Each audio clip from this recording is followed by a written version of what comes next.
అందరికీ నమస్కారం. నా పేరు Archana. Welcome to UR stories. ఈరోజు కథ రోమియో. ఇంట్లోకి వెళ్ళిన భూమిని చూసిన అపర్ణ ఒక్కసారిగా షాక్ కొట్టినట్లు బిగుసుకుపోయింది. ఏమైంది భూమి? ఎందుకు ఇలా అయిపోయావు? ఎవరేమన్నారే? అసలేం జరిగింది అని కంగారుగా అడుగుతుంటే ఎవరికి ఏం సమాధానం చెప్పకుండా లోపలికి వెళ్ళిపోయింది భూమి. భూమి, ఏం జరిగింది? సమాధానం చెప్పు అంటూ టెన్షన్గా అడుగుతున్నా ఏం సమాధానం చెప్పలేదు. భూమి ఎటో చూస్తూ ఉండిపోయింది. భూమి అని పిలుస్తుంటే బొమ్మలా నిలుక్కుపోయిన భూమి చెంపపై ఒక్కటిచ్చింది. అప్పుడు ఈ లోకంలోకి వచ్చి ఎదురుగా ఉన్న తల్లిని చూసి అమ్మ అంటూ తల్లిని హత్తుకొని బోరున ఏడ్చేసింది. అసలేమైందమ్మా? ఎవరేమన్నారే? నీ అవతారం ఏంటి అని అడుగుతున్న అపర్ణ మాటలకి జరిగింది చెప్పింది భూమి. ఏంటే నువ్వనేది? అవునమ్మా. ఒరేయ్ అవి అంటూ అరిచింది. రూమ్లో ఉన్న అవినాష్ పరిగెత్తుకుంటూ వచ్చాడు. ఏం చేసావురా దాన్ని? లాగిపెట్టి గట్టిగా ఒక్కటిచ్చింది అపర్ణ. అమ్మ అన్నాడు. నోర్ముయ్. అక్కని ఎక్కడికి తీసుకెళ్ళావురా? చెప్పు అంటూ ఆ చెంప ఈ చెంప వాయిస్తుంటే అమ్మ కొట్టకు ప్లీజ్, వాళ్ళ బాస్ తీసుకురమ్మన్నాడని తీసుకెళ్ళాను, నాకేం తెలీదమ్మా అని ఏడుస్తూ చెబుతుంటే ఎవడు తీసుకురమ్మంటే వాడితో పంపిస్తావా? అసలేమనుకుంటున్నావురా?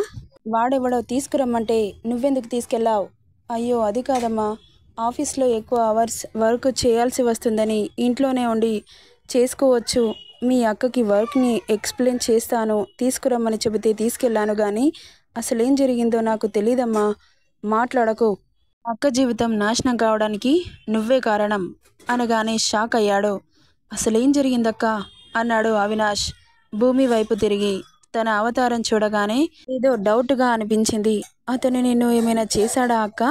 షడాప్. నువ్వు మాట్లాడే హక్కు కూడా ఎప్పుడో కోల్పోయావు. నీకు ఈ అక్క లేదు, చచ్చిపోయింది. ఇంకోసారి నన్ను అక్క అని పిలవకు.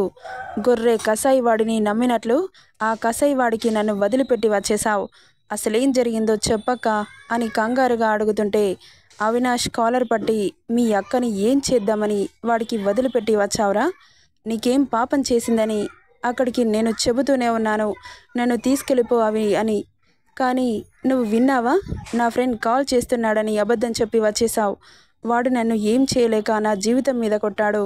ఇదిగో ఈ తాళి కట్టాడు. ఇప్పుడు చెప్పు, ఏం చెబుతావు? నా జీవితాన్ని తిరిగి తీసుకురాగలవా? చెప్పు అవి అంటూ కాలర్ పట్టి కుదేస్తూ అడుగుతుంటే ఐఎమ్ సారీ అక్క, రియల్లీ సారీ. అక్షయ్ సార్ నిన్ను లవ్ చేస్తున్నాడేమో, ఆ మ్యాటర్ నీకు చెప్పడానికి తీసుకురమ్మన్నాడేమో అనుకున్నానక్క.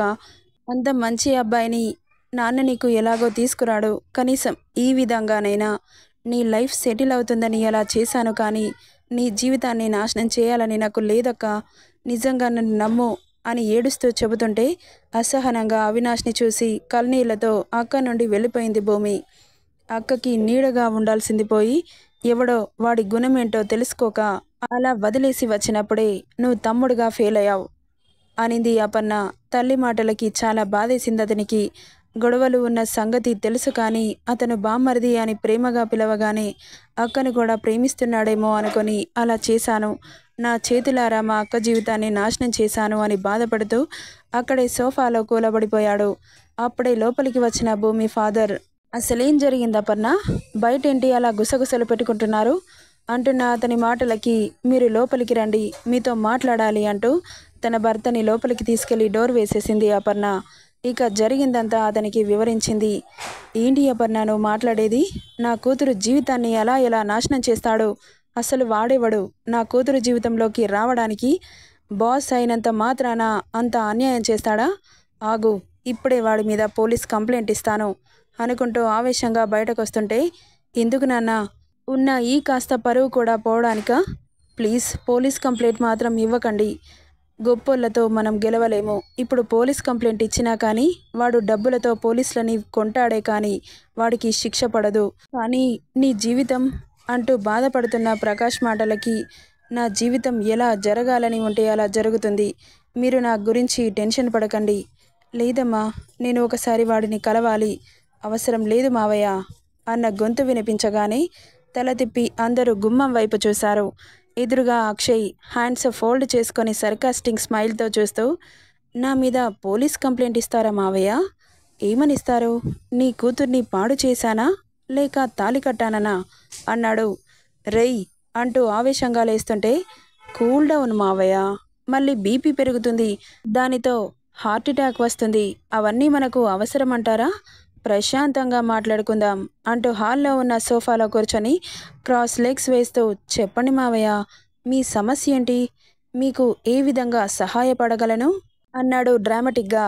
అక్షయ్ని చూస్తుంటే కోపం కట్టలు తెంచుకుంటుంది. చెప్పండి మావయ్య, లేక నువ్వు చెప్పు భూమి అనగానే ఆవేశంగా అక్షయ్ కాలర్ పట్టి, రేయ్ మర్యాదగా ఇంట్లో నుండి బయటకు వెళ్ళు, లేకపోతే నేను గెంటాల్సి వస్తుంది అంటున్న భూమి నడుం పట్టి మీదకు లాక్కొని, ఏమైంది పిల్లాంస్, అంత ఆవేశపడుతున్నావు? ఇంటికొచ్చిన అల్లుని ఎలా గెంటేస్తారా చెప్పు అన్నాడు వెటకారంగా. రేయ్ నువ్వు అల్లుడేంట్రా? మేము పరువుగా బ్రతికే కుటుంబం మాది, నీలాంటి వాళ్ళు వస్తే మా పరువు పోతుంది, పో ఇక్కడ నుండి అనింది భూమి. నేను ఈ సిటీలో టాప్ బిజినెస్ మ్యాగ్నెట్ని, ఈ ఇంటి అల్లుడు అంటే గౌరవం పెరుగుతుందే కానీ పోదు. రేయ్ మర్యాదగా చెబుతున్నాను, నన్ను వదిలేసి మా ఇంట్లో నుండి వెళ్ళిపో, చెబుతుంటే అర్థం కావట్లేదా అన్నాడు ప్రకాష్ కూడా. మావయ్య చెప్పాను కదా, నీ కూతురు మెడలో నా తాళి ఉంది, దాన్ని తీసి ఇవ్వమనండి, అప్పుడు వెళ్ళిపోతాను. కట్టడం ఎందుకు, అడగడం ఎందుకు అనింది భూమి. నీ మెడలో కట్టక ముందు వరకు అది జస్ట్ పసుపు తాడు, నీ మెడలో కట్టాక దానికి వెలకట్టలేని విలువ వచ్చింది. అది నీకు నాకు మధ్య భార్యాభర్తల బంధం, అందుకే అడుగుతున్నాను, నాది నాకు ఇచ్చేస్తే ఇప్పుడే వెళ్ళిపోతాను అన్నాడు ఒక హైబ్రో అప్ చేస్తూ. అని నువ్వు అనుకుంటే సరిపోతుందా? పసుపు తాడుని నా మెడలో కట్టినంత మాత్రాన భార్యాభర్తలం అయిపోతామా? అయ్యో అలా అంటావేంటి భూమి, నీ దృష్టిలో దానికి ఎలాంటి విలువ లేదా? ఇప్పుడు మనిద్దరం బయటకెళ్దాం, ఎవరు వద్దు, మీ వీధి వాళ్ళనే అడుగుదాం, వాళ్ళే చెబుతారు నేను దీన్ని తన మెడలో కట్టాను, ఇప్పుడు తను నాకు ఏమవుతుంది అని. ఓకేనా? పద అంటూ చెయ్యి పట్టు లాక్కుపోతుంటే అతని చేతిని విసిరి కొట్టింది భూమి. రేయ్ నా జీవితంతో ఇక ఆడుకోవడం మానేసి నీ కంటికి కనిపించినంత దూరంగా వెళ్ళిపోతాను, ప్లీజ్ నన్ను వదిలేసేయి, నీతో గొడవలు పెట్టుకునే ఓపిక నాకు లేదు, ప్లీజ్ నేను వెళ్ళిపోతాను, నన్ను వదిలేసేయి అని ఏడుస్తూ అక్కడే మోకాళ్ళ మీద కూలబడింది భూమి. భూమి అంటూ అపర్ణ ప్రకాష్ కూతురు దగ్గరకు వచ్చారు. అక్షయ్ కాళ్ళ దగ్గర ఉన్న భూమిని తల కిందకి దించి చూశాడు. అక్షయ్ బోరున ఏడుస్తూ కనిపించింది. ఆమె భుజాలు పట్టి పైకి లేపుతూ, సరే నేను నిన్ను వదిలిపెట్టను గాని పద మా ఇంటికి వెళ్దాం అన్నాడు. అతడి మాటలకి కళ్ళు తుడుచుకొని అక్షయ్ని చూసింది. భూమి, ఏంటి ఇదో కొత్త నాటకమా? ఇప్పటి వరకు నన్ను నా జీవితాన్ని హేళన చేసి ఇప్పుడు నాకు ఓ కొత్త జీవితాన్ని ఇవ్వడానికి రెడీ అయ్యావా? నో, నిన్ను నమ్మితే నన్ను నేను నట్టేట్లో ముంచేసుకోవాల్సి వస్తుంది. ఇప్పటి వరకు మన ఇద్దరి మధ్య జరిగింది చాలు, ఇక నాకు ఓపిక లేదు, నేను నీతో అస్సలు రాను, ప్లీజ్ నన్ను వదిలేసేయి, నా వాళ్ళని తీసుకొని దూరంగా ఎక్కడికైనా వెళ్ళిపోతాను అంటున్న భూమిని నేను నా భార్యతో పర్సనల్గా మాట్లాడాలి, గెట్ అవుట్ అన్నాడు అందరినీ బేస్ వాయిస్తో. ఏంట్రా ఇప్పటి వరకు జరిగింది చాలదా? నా కూతుర్ని వదిలి మేము ఎక్కడికి వెళ్ళాం అంటున్న ప్రకాష్ మాటలకి నా గురించి మీకు ఇంకా అర్థం కాలేదనుకుంటాను. 10 మినిట్స్ నాకు నా భార్యకి ప్రైవసీ ఇవ్వలేదనుకో, నీ కూతుర్ని ఎత్తుకెళ్ళిపోతాను అంటున్న అతని మాటలకి, నాన్న మీరు బయటకెళ్ళండి అనింది భూమి. అక్షయ్ ఫేస్లో కన్నింగ్ స్మైల్ వచ్చి చేరింది. ఇక కూతురు మాటలకి ముగ్గురు బయటకెళ్ళిపోయారు. అక్షయ్ డోర్ క్లోజ్ చేసి భూమిని నడుం పట్టి మీదకి లాక్కొని, ఏంటి తెగ రెచ్చిపోతున్నావు, నన్ను వదిలి వెళ్ళిపోతావా అన్నాడు ఆమె కళ్ళలోకి సూటిగా చూస్తూ. వదులు అన్నది. లుక్ ఎట్ మీ అన్నాడు. స్టే అవే ఫ్రమ్ మీ అనింది అసహనంగా. నా మాట విను అన్నాడు. ఇంకేం వినాలి, ఆల్రెడీ నీ మనసులో మాటలన్నీ చెప్పేశావుగా, వినాల్సినవి ఏమీ లేవు, జీవితానికి సరిపడా కష్టాలని ఇచ్చేశావు, నాకు నీకు ఇప్పటి నుండి ఎలాంటి సంబంధం లేదు, నువ్వెవరో నేనెవరో నువ్వు అనుకుంటే సరిపోతుందా అన్నాడు. మరి ఇంకెవరైనా అనుకోవాలా? నేను కూడా అనుకోవాలిగా, ఇప్పుడే అనుకో, ఎవరైనా వద్దంటున్నారా? నేను చెప్పేది వినవే అంటూ బుగ్గలు వత్తి పట్టాడు. వదలరా అంటూ గింజుకుంటూ ఉంది. బుగ్గలు వత్తి పట్టగానే ముందుకు వచ్చిన పెదాలని అందుకున్నాడు. ఒక్కసారిగా గుడ్లు పెద్దవి చేసింది భూమి. ఆ ముద్దులో కోపం కనిపించలేదు, ఈసారి స్మూత్గా పడుతున్నాడు. ఒక్కసారిగా అంత ఇంటెన్స్డ్గా పెడుతున్న ముద్దుకి షాక్ అయింది భూమి. ఇక 3 నిమిషాలకి వదిలాడు. నువ్వు అవునన్నా కాదన్నా నువ్విప్పుడు నా భార్యవి. నా ఇంటికి తీసుకెళ్తాను పద. ఏంటి నాటకాలాడుతున్నావా? నేను నిన్ను అస్సలు నమ్మను. ఒక అమ్మాయికి జరగకూడని అవమానం నాకు జరిగింది. చాలా బాధ పెట్టావు, అవమానించావు, ఏడిపించావు. ఇక చాలు. నువ్వేమైనా అనుకో, నేను మాత్రం మీ ఇంటికి రాను. నాకు నువ్వంటే ఇష్టం లేదు. నీ ఇష్టానికి తాళి కట్టేస్తే సరిపోతుందా? నా మనసులో ఏముందో నీకు అవసరం లేదా అంటున్నా తనని. అదంతా నాకు అనవసరం. నువ్వు నా ఇంటికి వస్తున్నావు అంతే. రాకపోతే ఎత్తుకెళ్తాను. రేపటి వరకు టైం ఇస్తున్నాను, రెడీగా ఉండు, తీసుకెళ్తా. రాను అని మొండికేస్తే మాత్రం ఐ స్క్వేర్ భూమి. అందరూ చూస్తుండగానే నా ఇంటికి ఎత్తుకెళ్ళిపోతాను అన్నాడు సీరియస్గా.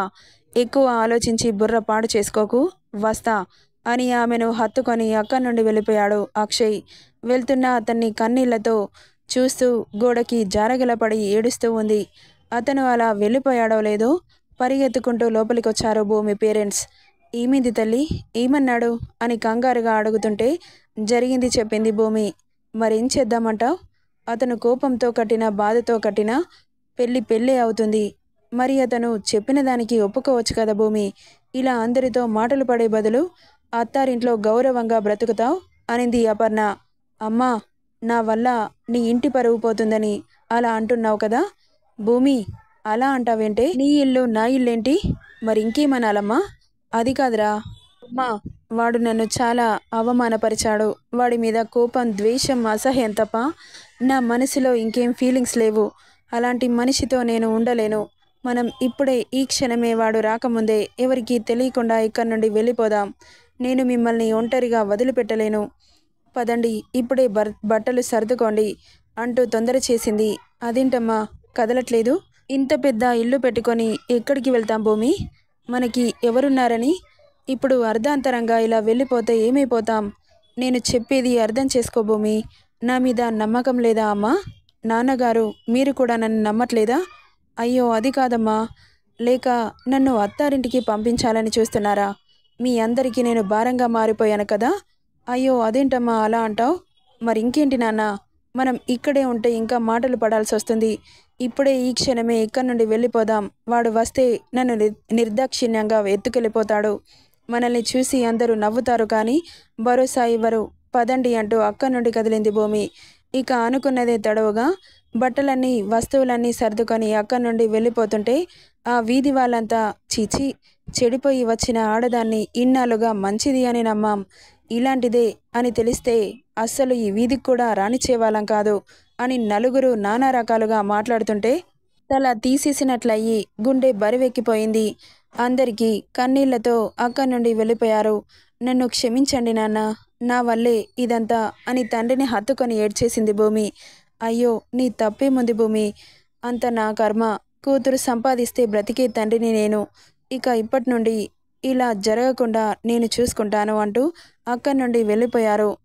నెక్స్ట్ పార్ట్లో ఏం జరుగుతుందో చూద్దాం. ఈ స్టోరీ ఎలా ఉందో కామెంట్ చేయండి guys. Thank you for listening.